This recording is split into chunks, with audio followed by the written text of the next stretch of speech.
in that category will be coming up later. And we have a person who has to bring someone to the airport. So we're going to put him first after the break here so that he can get that person to the airport on time. We'll try to be accommodating where we can. So please welcome all the way from, I think isn't it Springfield? Corvallis. Corvallis. So what the fuck, right? If you're in the area, Corvallis is pretty fucking far. Yeah. I'm vamping for you, Frank, and cursing on your behalf.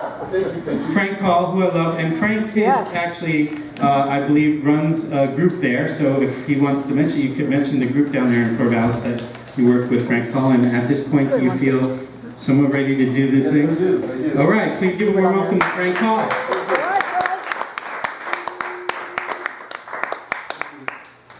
I think the group he's talking about is Poetics Corvallis, which is run by no one. And that's very evident, but I try to keep up with it. So I'm glad to be here. Thank you for accommodating me. I grew up in the South. I've got two points. This one is part of my overcoming the legacy of growing up in the South. It's called Overplaying the Hand. Wild turtles are like playing piano at home. They have a Chopin-like art to being where they are. Growing up in Florida, unable to turn the sky, I sought the silences of the wild and came to admire how, with ancient calm, turtles meditate in a rich world of swamp and field that anxious, unshelled humans prefer to drain or plow or pave. Turtles cause no trouble. Sometimes on a country road we would stop to help a lone turtle trying to cross, bewildered by speeding cars that swooshed out of thin air. I would pick up its shell and move it forward to the edge it was trying to reach, where some beckoning lushness lay beyond. Revisiting Florida, the countryside I roamed as a child, I saw a turtle like a rock in the road, seeking cattails on the far side. I pulled off, and as I started toward it, a pickup truck swooshed by at high speed, aimed at the turtle, and smashed it in a splatter of blood. The young white man letting out a yelp of glee as he sped away with a Confederate bumper decal, radio blaring no Chopin, leaving the nocturne thought that if this human is playing the hand he was dealt, he is overplaying the hand. This is a poem I completed today called Do You Need Anything? He can't help but stare at the gaunt woman across the street, her hair dyed an unlikely brown, her back hunched like a fish hook so that her flat face stares down at her shoes as she pushes a walker loaded with packages wrapped in paper, forward, step by step, slow as autumn, as if she is moving all things. When he returns to his scrambled eggs and gray stock pages, he realizes his son's college account must have lost a nickel on the dollar yesterday because a stressed CEO smoked a joint in an interview. The single mother waitress asks him, "Do you need anything?" As she realizes she has brought the white carafe of hot water, not coffee, and wonders how her toddler, who cried all night with colic, too sick for daycare, is faring in the watch of her sister-in-law, who arrived late and resentful and hungover. The hostess, with bewildered eyes, who has what she needs but is not very well employed in the belly of the whale, realizes it is time and finally stirs herself to set down the yellow book and raise the blinds the rest of the way to let the sun shine in. Thank you.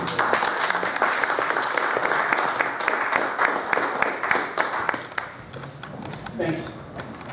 We appreciate it, Frank.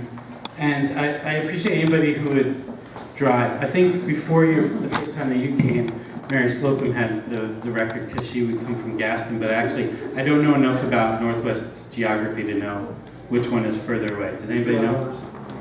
If traffic's okay. Yeah, I'm an hour and a half So you still, oh, okay. All right, so maybe she's got you beat, but it doesn't matter. We haven't seen Mary in a while. I hope she'll come back. Mary's pretty great too. And you're great, Frank. Thanks for being here with us. And drive safely out there. They don't know what they're doing.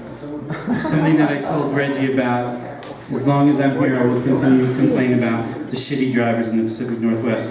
And speaking of that, please say hello to our good friend, Ian fucking Caton, right here.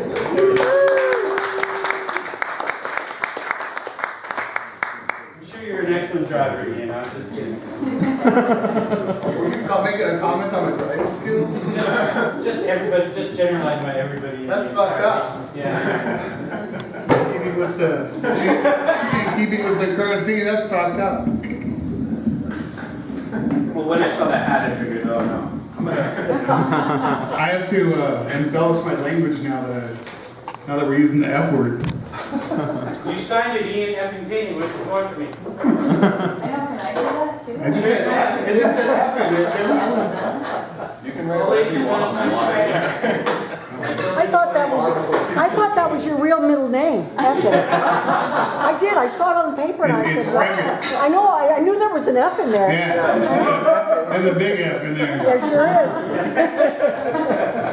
About a 350-pound F in there. So actually, ironically enough, this poem is called Notes from a Ride-Share Driver. I don't use my signal to ask permission to merge. I use my turn signal as a courtesy. Let other drivers know I'm coming in. Green light, yellow light, red light, stop. I'm driving. I'm driving. I'm moving down the road in my car. I'm moving to a place in my mind where the speed limit is 25 and there are children on bicycles weaving in and out of traffic. The rain is coming down now. Old man Neil Young comes on the radio. Rain means that summer has come mercifully to an end. Summer of surgeries and disappointments. Summer of hopes and fears and of beating cancer and canceling Yellowstone trip. But sun at summer camp, Boy Scouts, Boy Scouts, Boy Scouts, now just called Scouts. We've got some daughters in there too. And summer of whitewater rafting and of broken foot and gallstones and more surgeries and now with hope and now with chemo and now with new kitten and a 65-inch widescreen high-def 4K TV. Thinking of ideas for a poem. Words come to mind like lodestar and liability, ameliorate. Definition, to make better or more tolerable. And who was it that penned that op-ed to help ameliorate our situation? Leadership deficit in Washington. And now all things being equal, but green light, yellow light, red light, stop.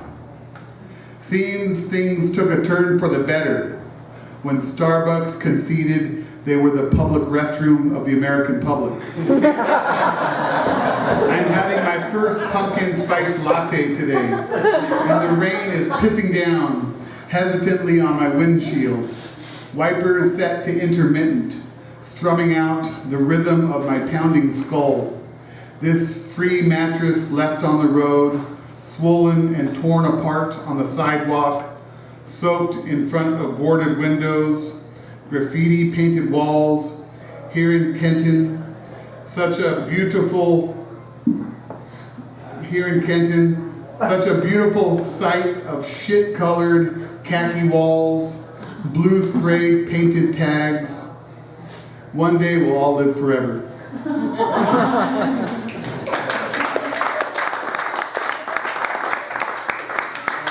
Hold on, I got a picture, so this is multimedia.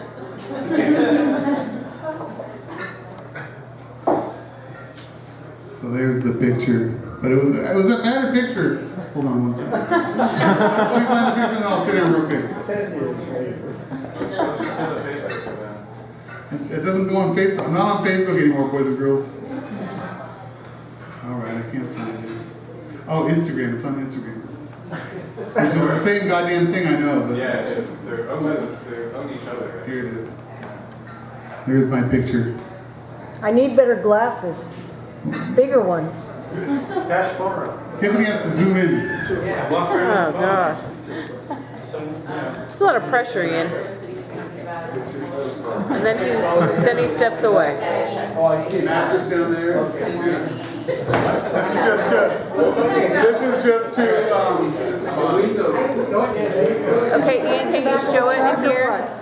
this is only to Hold on. memorialize. Down lower. This is memorializing this poem right here. Okay, You see it? stay right there. Thanks, Tiffany. I didn't. Yeah, Okay. that we're should be the good. title one. I'm Thanks, gonna write Tiffany. a poem about the time Ian took 20 minutes to show us a picture. Are we ready to? I'm done. All right. I'm going to.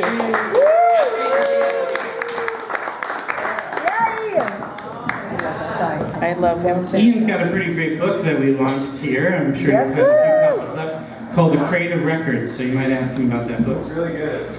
And our next reader recently made her Brooklyn, New York debut as a poet, so hot on the heels of that, please say hello to Morgan Hutchinson. All right, Morgan.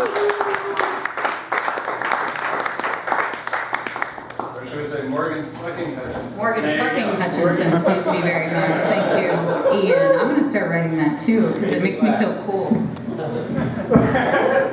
You are. You are already cool, cool, so I don't Morgan. leave the fuck in the middle of my.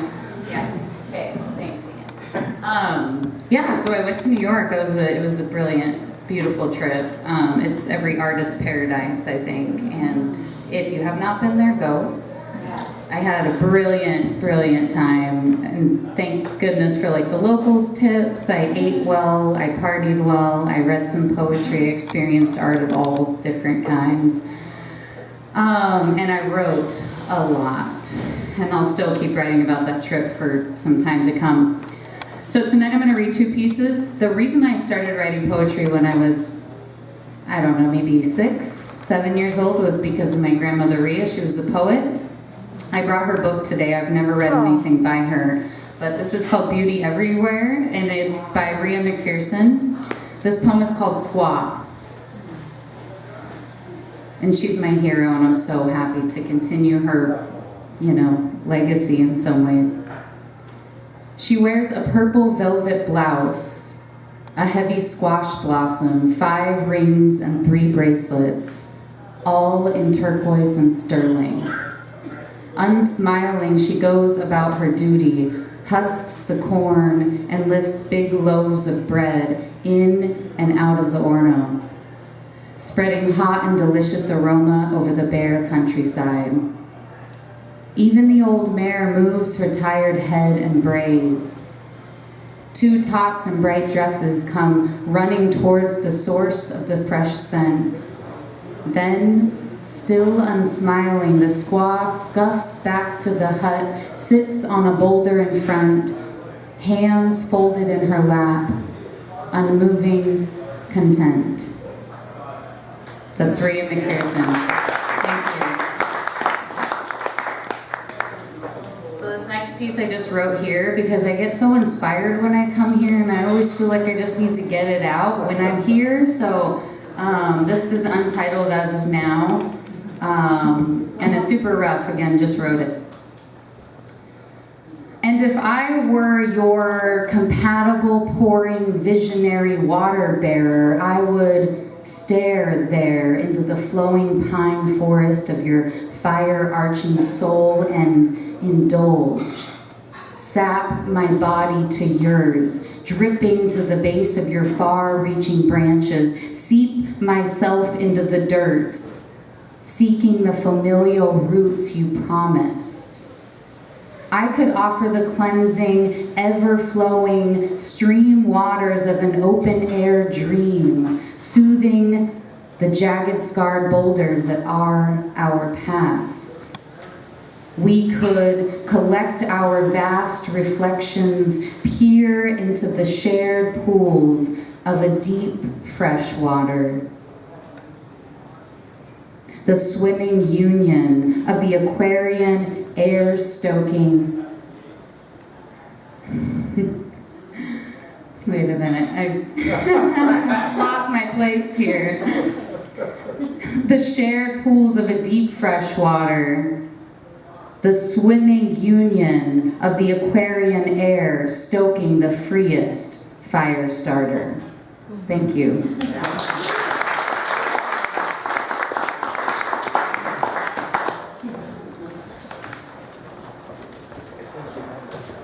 So the reading in Brooklyn that I was able to let Morgan know about is run by the folks at Great Weather for Media. I'm very proud to have been in a couple of their anthologies. Great Weather for Media puts out an anthology every year, and then they do a tour. They travel around the country. They do Portland every year. I think we're going to be reading with them in October here in Portland. And I think it's toward the end of the year that they start taking submissions. So go online and look for Great Weather for Media. It's a good idea to look at one of the anthologies, or to look at some of the poems by the people written. I would say that Great Weather for Media's anthologies tend to lean toward experimental, and of course that word means almost nothing, but so edgier experimental work, whatever that means for you. So take a look at the kind of stuff that they've published before, and you'll get an idea of whether your stuff is a fit. But anyway, they do beautiful books, and they pay a little bit, and you get to, if they come to your town, and they come to this town, you get to be part of one of their readings when they do the tour. And if you're in Brooklyn, you should stop by their reading. Do you remember when it was? It's like the last Sunday or some kind of Sunday night Yeah, thing. I think it might be almost every Sunday. Is it every Sunday? I think Okay. it's every Sunday. Anyway, if you're heading that way, talk to me or Morgan and we'll help you find them. And Great Weather for Media is on Facebook, has a website and all that stuff. Okay, so now let's please welcome back to Ghost Town Poetry Open Mic, Joanne Boswell.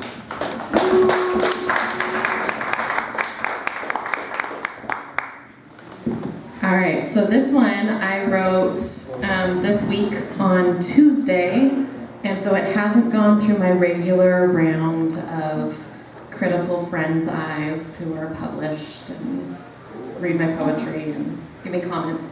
So it's a little more raw, but it felt very fitting.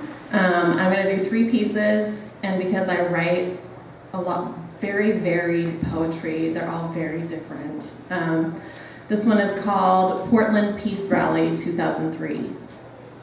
Slept through my alarm Tuesday, second week of class freshman year. First daybreak fuck of my college career. Mrs. Scary's sight-singing professor will hate me more, I think, sprinting through the quad, beanie covering greasy hair, praying she won't notice if I slip in quietly. But there is no music to mask my entrance. Today is stone silence. I sit confused. No one smiles. 1 minute, 2.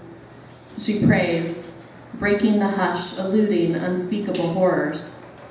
An hour later, typically dormant TVs broadcast different angles of smoke, obscuring portions of towers, and I begin to understand. Thus begins a crash course in my university's roots, Quaker pacifism, and differing Christian political views. Previously, there had only been Republican morality or the worldly liberal agenda pawned by Democrats. Now confusion swirled. I thought news was news. Is Fox News different than news that plays on Fox? We watched just the news. We didn't call it Fox, but the screen read Fox News. I bury my questions, afraid to be discovered, naive country bumpkin, learning I was sheltered rural Oregonian to my shaken core. Make poster board sign declaring peace. Memories flood back. I am 10, the last time I marched with my family, broomstick aloft, cardboard duct taped in place, pleading, pro-life. Bury it, conflicted.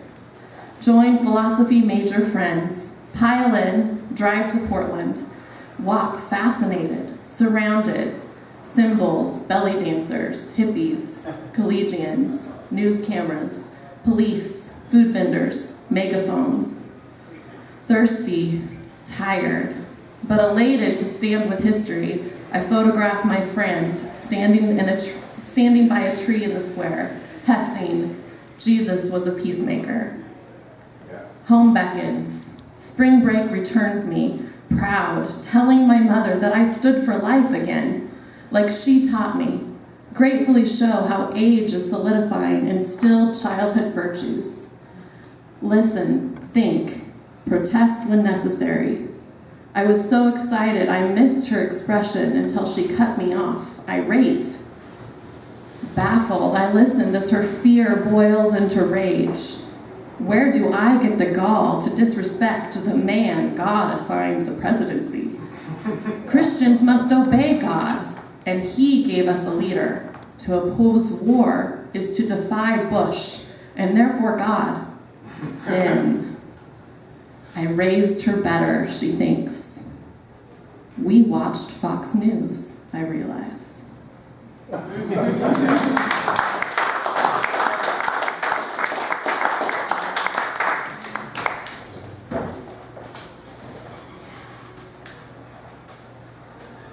Okay, so this next one, I guess, is not that much in a different genre. I wrote this a couple months ago. It's called Mascot in Chief. Don the costume like a glove, slip in, perfect fit, each tangerine pore oozing competition, crimson topper smooths comb over while soothing the huddled masses of yesterday's white-collar workers. Our country is one huge sports ball game, two teams vying for control of the round button triggering nukes, and the stick that hammers justice on one end, clutched tightly on the other.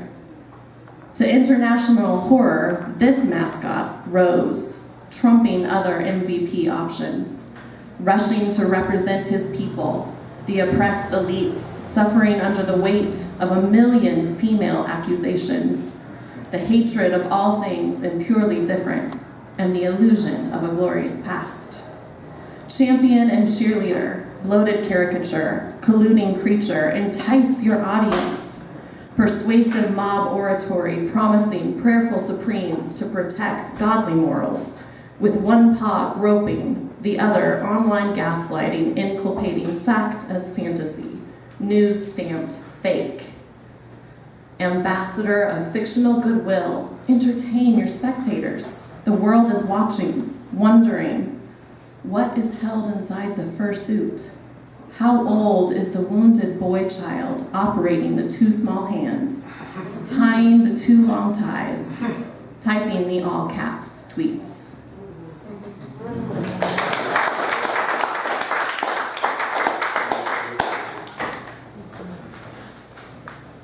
All right, and this one's whimsical in a different way. I'm not good at voices. So when it changes voice a little bit when I use I, that's God's voice. It's called Cosmic Pockets. God, dressed in universe, swishing and swirling galaxies, stars polka dotting God's cosmic gown, quasar stellar shine undulating inside divine spark. Inhale for creation. Hold it in for as long as I can. Refuse to prematurely burst belly balloon, great expansion, growing life. With blue lips, exhale for restart. So slowly, colossal crunch, contracting, coalescing all to one. Repeat. Knowing how infinitesimal your whole universe in one God breath. You do not know how many breaths I have, how many more existences you will have. This is all you expect. Repeat, knowing how indispensable your every being, I have prepared a place for those who wish to linger in this breath. Fumble along my fabric, find a pocket, fall in. You will know them by their supermassive horizons. You call them black holes, nothing escapes. But do not fear, I call them comfort. Inside, I keep things I want close. A few spare planets, some starlint, Amelia Earhart, Pluto, Hogwarts, my cellular phone, extra keys to my apartment, and I hope you. Thank you.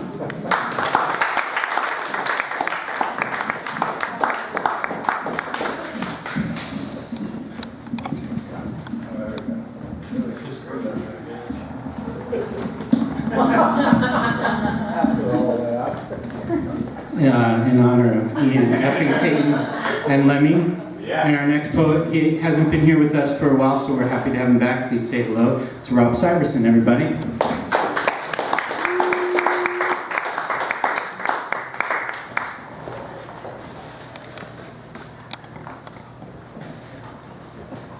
Thanks for adjusting this for me.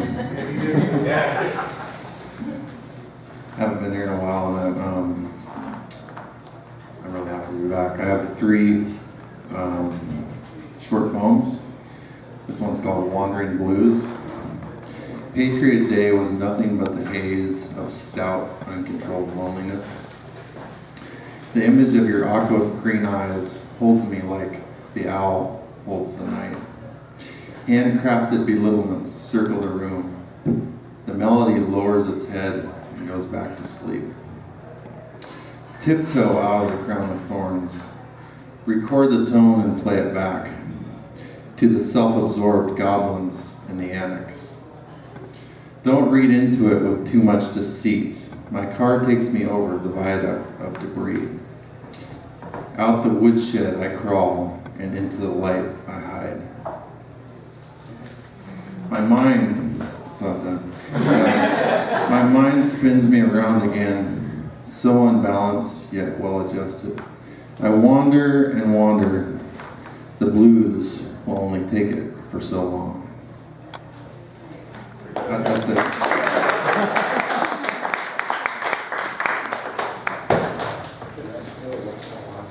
So I've been sober for 6 months now, and so I haven't been here in a while, and I really miss this place a lot, and I went and saw Lauryn Hill last night, and she's like really inspired me to bring the art out into.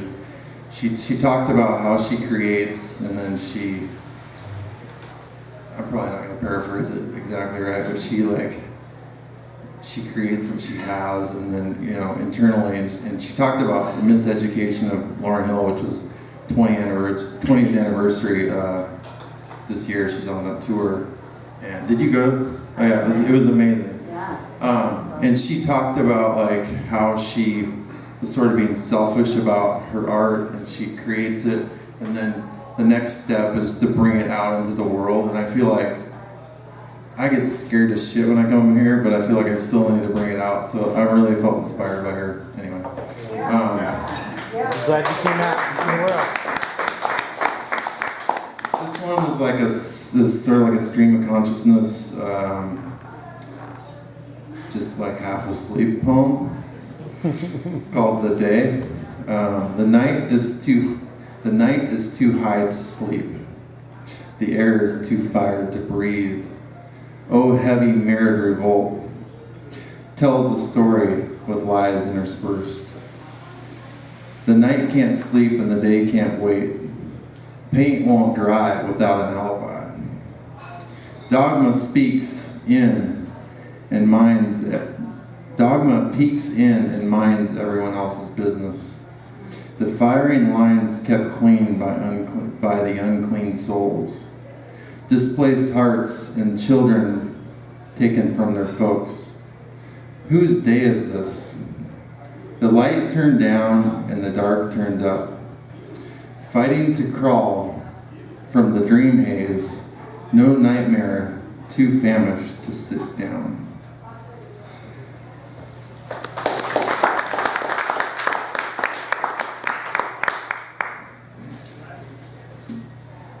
This one's called Set the Boundary. Set the boundaries, stem the tide, feel the heartache, hovered eyes, weigh the judgment, pierce the skin, pave the trailway and back again. Cut the self-doubt, strike the match, grow the bamboo, unlock the latch. Heal what torments, clear the eyes, feel the boundary, recant the lies. Youthful arrogance, put out to pasture. Stagnant behaviors, a recipe for disaster.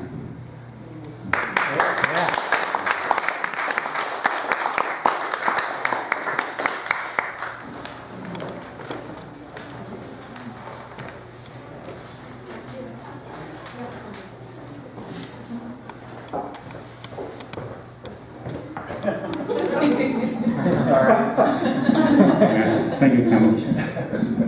I'm a big fan of the Three Stooges and Charlie Chaplin and stuff like that. Sometimes we get a little bit of that here at Coast and we always have a few announcements. I want you to believe me that these aren't all the things that you could know about, just some things that I'm involved with that I want you to know about. One is that we do 2 drop-in workshops per month. The next one is going to be September 24th in this room. My workshop is called The Work. And there are some people that have been participants before. You can ask them about it. Morgan's been in it. Bruce has been in it if you want to ask them. We do 2.5 hours, and my goal is to have you come away with the draft of 3 to 4 new poems in that amount of time. And we leave a little bit of time at the end to share some of what we wrote from the writing exercises.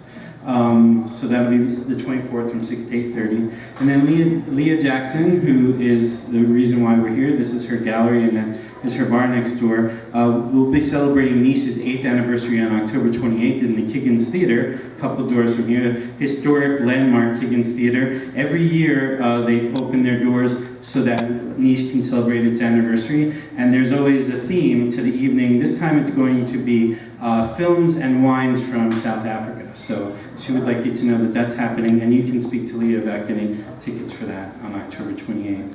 And then the last announcement I have for now is that the latest edition of the Poeming Pigeon, which is another annual, or they might even do 2 a year, anthology that the Poetry Box in Portland puts out. Their latest issue is called In the News. So political poems about current events. I have a poem in the book, and I'm proud to be among the readers. But the readers this is going to be Portland area readers, but they're readers from around the country in the book. That's going to be Saturday, September 15th at 2 o'clock, and they're doing it this time with the Milwaukee reading series, and that happens at the Letting Library in Milwaukee, Oregon, if any of you want to come over to Milwaukee and hear me and others read from Poeming Pigeon in the News. And now we're going to welcome somebody who has been coming since the early days, but then dropped out for a bit, and we hadn't seen him for a while. Really happy to have him coming back again. Please say hello to Kyle David Condon.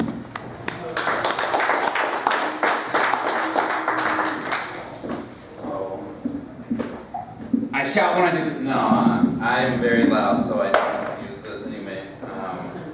Some of this is going to be old. I've been rudely digging for a specific one. There's just something I've noticed, and maybe it's just me like attaching little dots to everything, is, so you said ameliorate, and I've been desperately trying to find this poem that I just found earlier today. I'm like, oh man, this says ameliorate. No one uses that word. And then you use it, now I can't find it. Yeah, you said something about being sober. I guess I'm afraid to call myself that, but it's something that's got me to come back to these readings. Is I spent a very long time doing lots of things that weren't good for me. I just like to call them distractions. Yeah, and then you read something, and it's just so nuts. I'm like on my way to work today, and look at me taking up all this time. And the poem you did, Mascot, my friend and I, we used exactly that. We're like, it's just mascots, man. It's like baseball teams. Like, use that exactly. I'm just like, what is with the universe? I love it. But then again, everyone's like the main character in their own movie, so I could just be connecting dots where they aren't. So I'm gonna do this one first. Actually, I'll do this one last. I changed my mind right there. So I'm going to do really old ones. I don't know if anyone has ever heard of LiveJournal, but back in the day when I used to come here all the time, that's where I put all my garbage. So I'm going to read you some garbage. Actually, way to sell it, Cap. It sounds really good, even if it's like that. So this one is... Wow, look at this. Okay, this one is from July 23rd, 2012, when I wrote sex poems a lot. So, all right. You like sex poems. And because I like to hear myself talk, if you can't tell, the title of this is called Ardent, Seductive, Spicy, Salacious, Wanton, Incorrigible, Lascivious, Raw, Scurrilous. Yeah, I've described you perfectly. Thank you, Jim. Happy birthday, by the way. Uh-oh, enchanted, slanted eyes and sideways bodies. You love this hungry French kissing till a twist finds itself smoldering like fire in the guts. I get a legitimate physical reaction even when you speak. Don't melt me, lovely. I want to be here with you, if simply just to sense you. And I need this touching, loving, fucking grace. I need this physical acknowledgement, set heavy to rest upon the soul or mind, or however you define that inner voice and fire, that you might as well end up wearing it on your fingertips, tips of lips, hips, and the way you kiss. Hungry, I could call it. And what is this we both want? In a way, just to stop the start so that we can start again. Yeah, so. Lascivious. Very lascivious. Bad poetry, that real bad. No, I'm just being fooling myself now. Total garbage. Yeah. I think about sex poems, that's just myself. So then I'm going to read this one, and hopefully it has ameliorate in it, and I'll read one more. This is called Notice How Every Metaphor is Applicable to Life. I see now the little things, and I'm not supposed to. The harsh ring of reality, 3 matriarchs of the family, all have come up missing, and it's supposed to get easier. They say, I can alienate myself all I want, but the truth is, none of this is new. But it is so different than childhood, to where my sister and I would only nick each other with words and slights. Now everything is a wound, and she struggles for sanity, and I somehow maintain mine. There is so much better in the world, but right now it is not visiting. Sex and alcohol have found no place in me, yet I confide in them. My secret lover has always been irony. In it, I fear the paradox for which it stands. Life is shitty and wonderful and plain. There is no sleep that can find me now. There is no solace to which I can escape healthily. School has not saved me. A job may, seeing as how we all need work and love. Oh, the Freudian wisdom of a cocaine psychoanalyst. Irony, it bites, and everywhere there is a scar. I fight every day to wake up, and this is worse than suicide. It's not reality, it's a microcosm, a splintered thought. I see everything for what it is, a bold lie wrapped in false heads, with a silk truth at the center that whispers when you kiss it. This is meaningless, but you love it.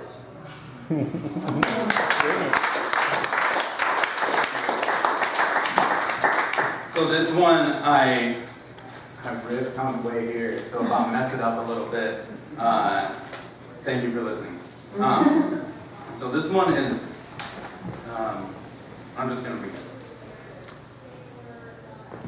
It's like dynamite in my ears, bam, bam, bam, bam, bam. I'm not the man I used to be, I am the flame the man ignited. I learned the hard way that one's crises is another one's growth. That righteousness is a paper cup, and it can't be found in a thimble or even on the lips of a lover's kiss. That how you build your bridges is just as important as how you burn them. So I sang to the mirror, when tragedy strikes thrice, you gotta wonder if it's lightning. It's all these moments that leave you twisting in the wind, naked, vulnerable, where you're forced to stop and think or tear a hole in your own mind. What is your metal? What's it worth to you? What's the price you put on pride? Because it's not all bad. I had to choke on hatred. I had to swallow crow. I ran out of excuses. And when I got so good at carpentry, I had to wonder at the walls of my own hell. Thank you guys very much.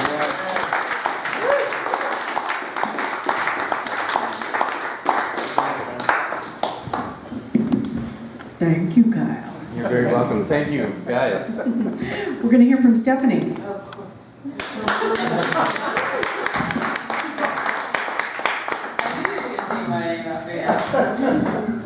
Would you bring your mic in? Stand for it. Let me say to Rob, I am so happy to see you. Thank you. And Yeah. I made myself a note. We are all afraid of something. Our job is to not let it stop us. Yeah. Yeah. Okay. I have order here. Hold on 1 second. Okay.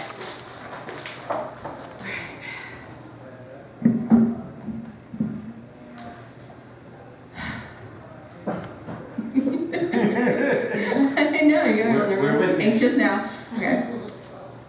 I sit with my hands in my lap, my fingers intertwined, my ankles crossed, my knees touching. My head held high, my ears listening, trying to hear the voices around me. Excited about my surroundings, not sure if I should start getting nervous yet or just anxious, knowing what is coming, what is going to happen, wishing it would just hurry up and be over with, but loving every minute of it. Trying to think of what I'm going to say, trying to plan it out in my head, not wanting to sound like an idiot, making a fool of myself is not on my agenda today.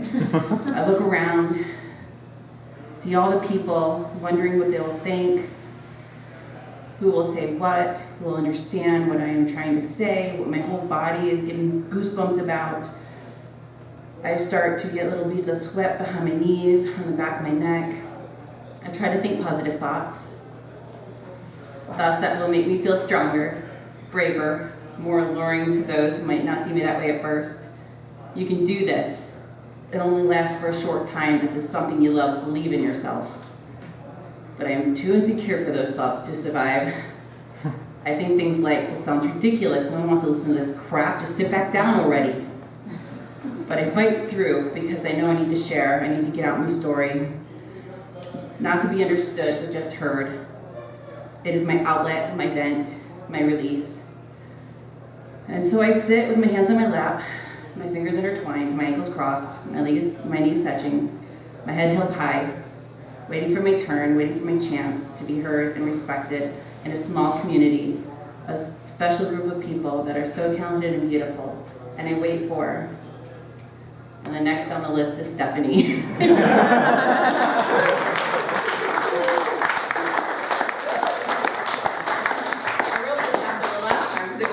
Time and I was really nervous. Okay, so I'm just something sad. Okay. Okay. I'm sorry. I'm sorry for what I did without thinking, without hope. I knew it was wrong from the start. I should have read the clues, the omens, the signs. I should have cared more about you and less about myself. I wanted help. Help with you, help with life. But I chose badly, I chose wrong. And because of that, your lives were ruined, destroyed from a very young age. You had no hope, no way of knowing how bad it was or how worse it was gonna get. You were innocent, you were pure, you were belittled. I was belittled, feeling small in a gigantic world, like we did not matter, controlled by a maniac with godlike tendencies, saying he was the almighty, everyone should obey him, bruised skin, bruised hearts, for way too many years. And then the worst of it happened, something I had no control over, but should not have let happen. I was your protector, I was your guardian, but I let you go to that hell every weekend for way too many years, abused and used by a man who should have been your hero, a man who should have loved you and cared for you. Too many years of hate, and being turned against each other, hating your brother because your father made you compete for everything, for love, for attention, for sport. I should have kept you home. Screw the government and their rules, screw the rights of the father. His rights went out the window the second he used his words and actions to abuse your childhood. I am sorry for what I did. I am sorry I let you go. I am sorry to hold inside what he did to you. I wish you would tell me. I wish it turned out differently.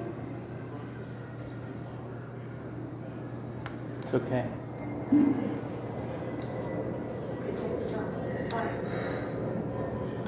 for what you went through.